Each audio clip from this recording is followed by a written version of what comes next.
Let me be perfectly blunt here. I am going to ask you a question at the end of all of this. It is a difficult question to answer, but I wouldn't be asking you all this if it was something that I could easily answer myself. I need you to answer me. I honestly don't know what to do. Before I get ahead of myself, let me give you the whole story. After college, I moved away from home. I moved over 20 hours away, to another state, over 1,000 miles away from my closest family member. I didn't do this because my relationship with my family was in any way strained. It was quite the opposite, actually. They have been nothing but supportive and caring of my decisions and choices. I think the reasons behind my decision for the change in scenery were because I really wanted to feel independent. I'm not proud to admit it, but living so close to my family, I felt coddled. I wanted to accomplish something that I felt wasn't handed to me on a silver platter. It was with that foolish thought that I packed up all my things and left. The first few years went by without much problem. I found a nice, cheap apartment and a well-paying job. I kept in contact with my family and settled into my life. It wasn't until the milestones in their lives started rolling around that I began to feel isolated. My brother graduated from college, and I couldn't attend because I was working. My mother and father celebrated their 40th wedding anniversary, and I wasn't able to congratulate them at a celebratory dinner because I was thousands of miles away. I think the real final straw, the one that proved too much for the camel's back, was my sister's pregnancy and the birth of my nephew. I was working when I got the text. I don't think it was the fact that I got the good news a few hours later than most. I think it was the fact that I received a text and not a call. It felt impersonal. It was like uploading some life news onto Facebook, as opposed to calling someone and letting them know personally. For the first time, I really felt left out, excluded from the family. This was the moment where I truly began to wonder, had I made the right choice in moving so far away? One of the gifts my sister received during her baby shower was a baby monitor we all chipped in on. It was top of the line. The thing even had a webcam built into it. With the correct password, you could get a live feed of the nursery. I wasn't a big fan of the concept, but my sister was extremely enthused about the prospect of being able to share these moments with our family and friends. Within the first couple of weeks of the baby's birth, the password had been circulated to all of our family and close friends. I never really used the password to look at the live feed for the first couple of months. My sister inundated us with enough cute photos, videos, and stories that I didn't feel like it was necessary. Some part of me still saw the concept of putting a streaming feed from the webcam on the internet as slightly distressing. I didn't really like the idea of looking in on my sister and husband, trying to calm their fussy baby in the middle of the night. And I liked the idea less that someone else might stumble across the feed and be looking into their home without their permission. To me, it felt like some sort of violation of their privacy. Like I said, for the first few months, I didn't use the webcam feature of the baby monitor. It wasn't until I started to have a rough patch at work that I began to get more pensive about my life choices up to that point. I also started to have some pretty severe bouts of insomnia. After a couple of weeks of tossing and turning for hours on end, I relented and went to see a doctor. The doctor ran a few tests, but came up with no real reasonable explanation. I slowly found myself becoming a night owl, due to my inability to sleep. It was around this time that I started checking in on the live feed. At first, I tried to use my sleepless nights to be productive. I read books, watched classic movies, did other things that I typically couldn't find time for in my day-to-day life. After a few weeks, I had read the books and seen the movies I had wanted to. and now had very little to do. At 3 or 4 in the morning, you'd be surprised how little there is to do. All of my friends had gone to bed. There was no one to talk to. It was during these bouts of insomnia that I began checking out the feed.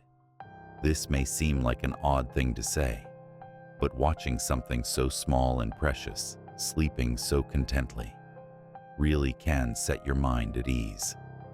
The problems I was facing at work, my sense of isolation from my family, it all began to drift away as I watched that little bundle sleeping so peacefully. It became a staple of my late nights. When I was up and couldn't sleep, I would listen to music, read a little, and check in on my nephew a few times. I even managed to drift off in front of the computer while watching the webcam feed. I can't tell you when I first saw the thing. I think it was after about a month of dealing with my inability to sleep. It was a night like any other. I got off work, watched some movie on the TV, and turned on the feed. It must have been an hour or so later, when I was drifting off, that I saw it. The baby was sleeping soundly. The webcam was placed at the head of the cradle, so you could see inside the cradle and a little bit of the wall. There was no sound on the webcam, but the baby shifted slightly, as if something had disturbed his sleep. It was only there for a split second, long enough to register, but short enough to be passed off as a trick of the eyes. I could have sworn that I saw a head poke up and look through the bars of the cradle before dropping below the line of sight of the camera. It was only for half a second, and I was in the midst of drifting off when that happened. I rubbed the sleep out of my eyes and focused on the screen for the next 10 minutes, trying to catch a glimpse of whatever I had seen before. But nothing happened. Nothing came into view other than the sleeping child. I scanned the screen for a couple more minutes, unsure of what I had seen. I chalked it all up to a trick of the mind and went to bed. By the time I woke up the next morning, I was certain that what I thought I'd seen was nothing more than my sleep-deprived brain messing with me. After a long day, it made sense. I went about my day like usual. I ate something small, went to work, and came home late. I'm fairly certain that the stress I was experiencing at work was what contributed to my inability to sleep at night. I signed on to the webcam, watched the feed. I thought for a moment about what I'd seen last night, but I brushed it off. Didn't think about it again until about a week later, when it made a reappearance. I had been out drinking with some friends from work. We drank a little more than we should have, but luckily the bar was within walking distance of my place. I drunkenly stumbled home, sat down in front of my computer. I wasn't ready for bed yet. Frankly, the idea of laying in my bed and feeling the world shift and tilt around me wasn't a very appealing prospect. I checked my email, and without putting much thought into it, I signed into the baby monitor feed. It was then that I caught my first true sight of the thing. The camera flicked on, just as it was crawling across the wall opposite the baby's crib. It was a small, ashen-colored thing. Its limbs were spindly and terminated in a weird mass of follicles, which it used to adhere to the wall. It moved slow, as if wary not to make any sounds. It was about 3 feet long. Its skin, if you could call it that, looked smooth, but on its torso it had bumpy ribbed protrusions. I think the most eloquent way I can describe it is, the thing looked like something that would creep around in one of H.R. Geiger's wet dreams. I immediately panicked and called my sister. There was something in the baby's room. I watched on the screen as the thing swiveled its head in the direction of my sister's room.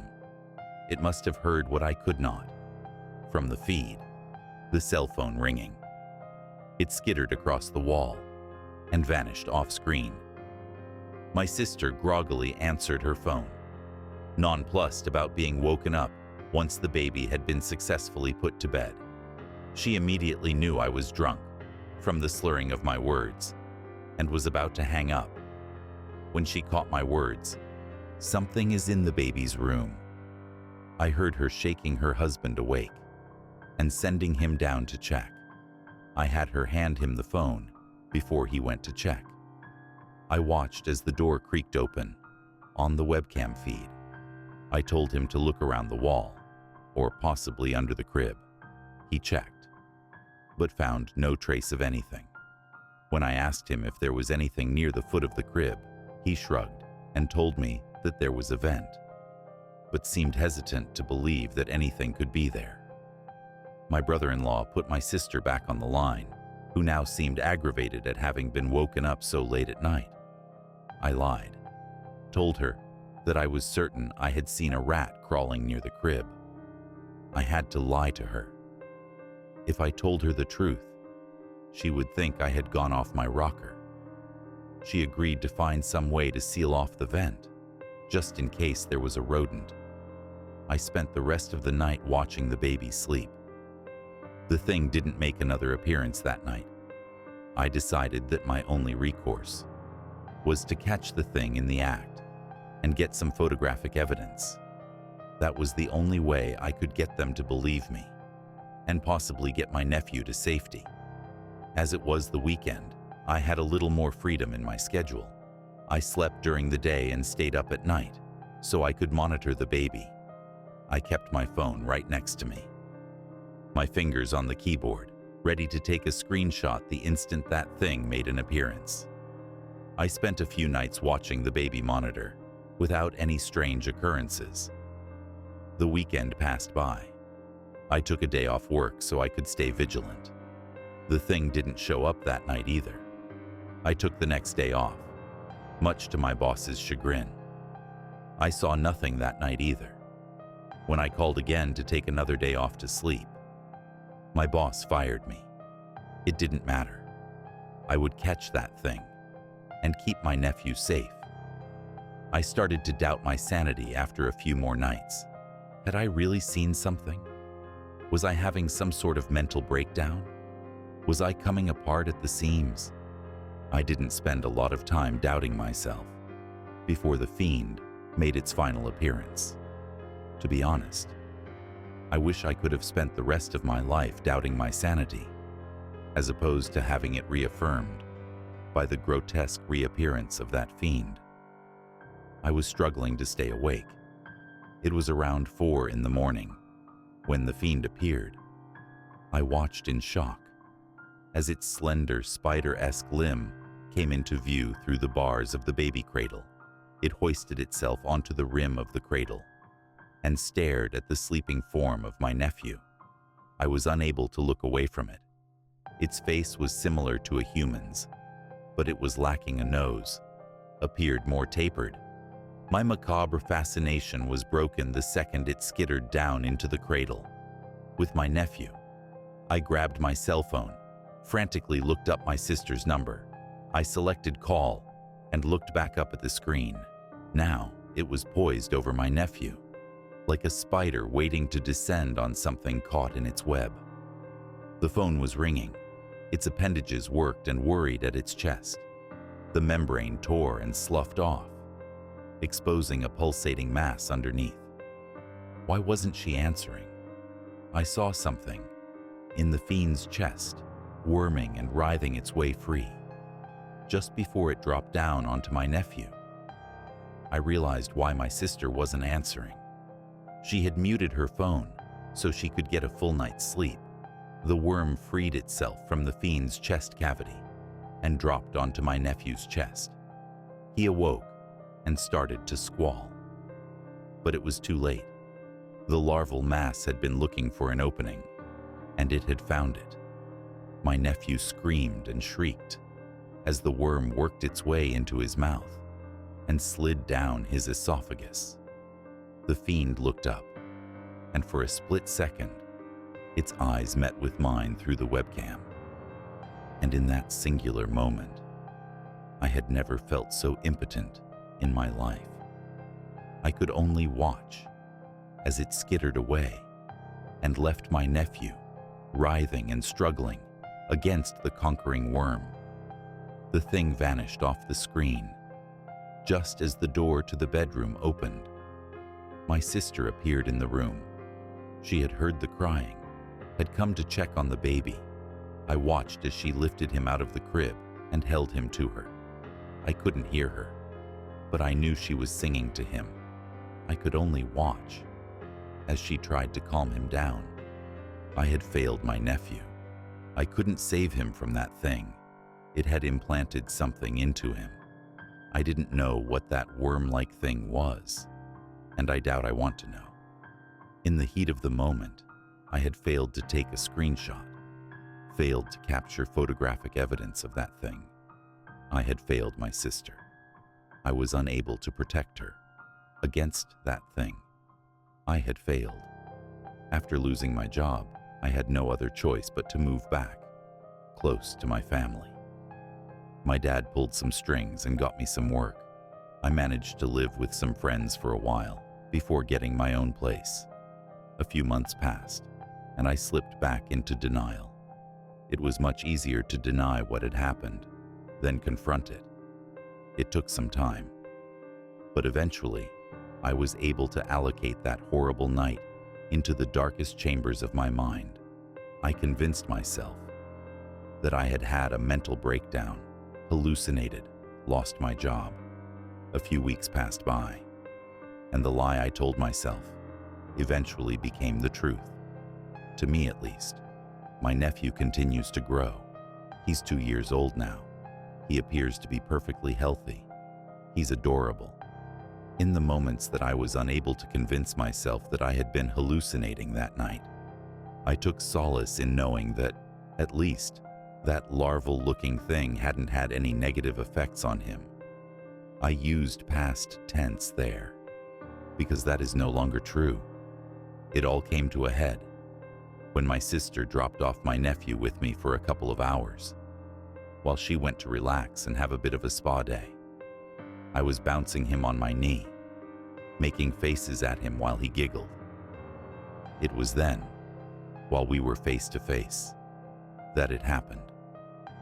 He blinked, and a nictitating membrane slid across his eye. The almost amphibian, horrendous haw drew across his eye, and I could have sworn that I saw something sliding, displacing the skin around his chest. It looked like he had a snake slithering around under his skin, burrowing around in his flesh. I have spent the past few hours typing this, and the whole time, I can only think of the common cuckoo. You see, the common cuckoo rarely raises its own. It instead opts to slip into another bird's nest and lay its egg. Once it hatches, the infant cuckoo knocks its surrogate brothers and sisters out of the nest, and the unsuspecting surrogate parents are left to feed and sustain the invading imposter. I can now only think of how that thing has, in a sense, laid its egg and left my sister and her husband to take care of its progeny. I have spent the past couple of hours thinking about what to do with the changeling. It is not my sister's child, not anymore. It is not my nephew. It is the thing that has killed my nephew. It is the thing that will grow up to implant and kill other people's children. Jesus, I can't believe I'm typing this. I have to kill it, don't I? I can't let it reach maturity. Can't let it propagate more of its fiendish ilk. Who knows how many of these creatures are out there, doing this atrocious thing to other families, imitating the lives they have stolen to sustain themselves. Now, on to the question that I have to ask you. Am I crazy? This can't be real. There is no way something like this can happen. Please, tell me I've snapped. Please, tell me that all of this is a product of my demented mind and that I have completely gone off the deep end. Please, tell me I don't have to do what I am thinking of doing with this pillow. That is right next to me. Please, tell me I don't have to smother my nephew. Please tell me. What the hell do I do? Please.